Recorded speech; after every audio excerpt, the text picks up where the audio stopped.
wanted to hear about We this. did. But our identified PI schools are the same as last year.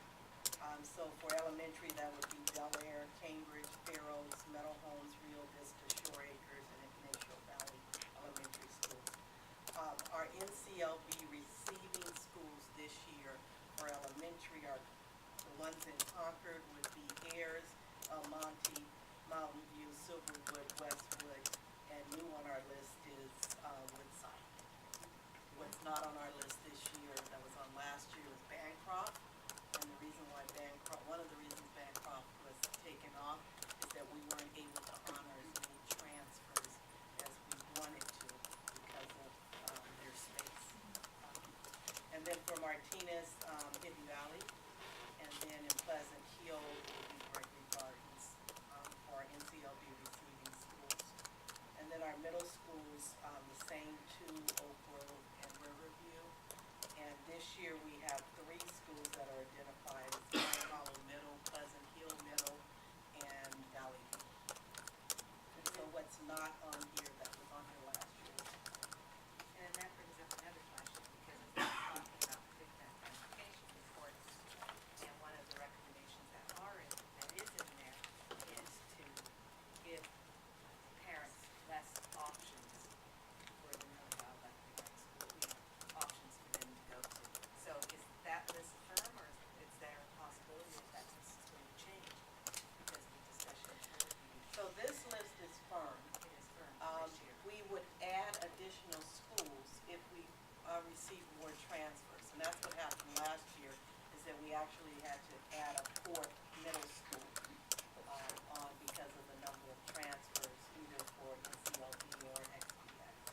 Or NCLB, I'm sorry, because that's the only provided transportation for. I was going to say, because in a letter, I think just a couple of days ago, I don't know if everybody received this from the superintendent, it did say, you know, what if you're about the low performing schools, about doing an NCLB transfer, and transportation will be provided. So That's because we receive special funding for non-child Right. transportation, so it's completely covered, so that's probably why there's really no Okay. need to cut down the. okay. But it took me a minute, yeah. Yeah, so that's where I was like, okay, I'm lost, but So now it's I because they understand. receive the We funding actually to receive transport. funding for the transportation. Can you finish the list with the high school? There's no PI high school.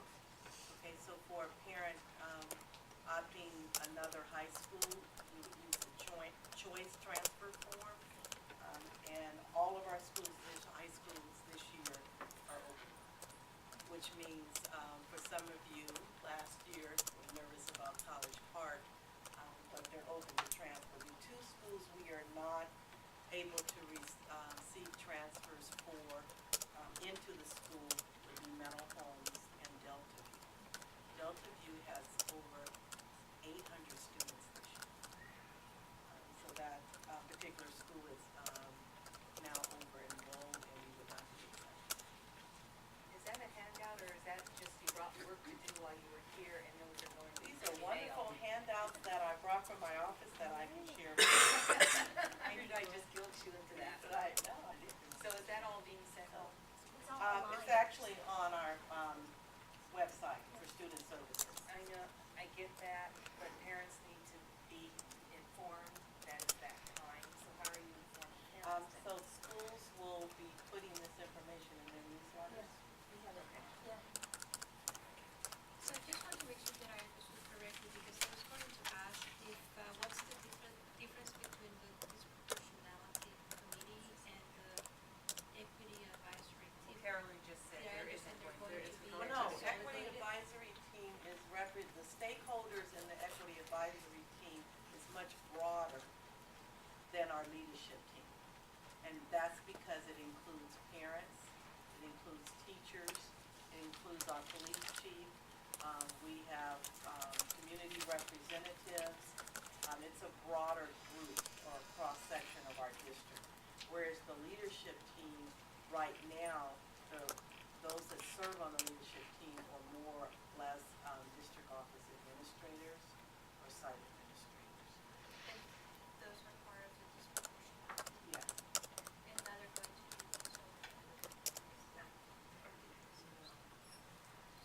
have a leadership team, and the focus of the leadership team is to take a look at, one, the area in which we're disproportionate, looking at our data, looking at some of the initiatives that we have in our district, like the RTI model, and making recommendations on how we're going to address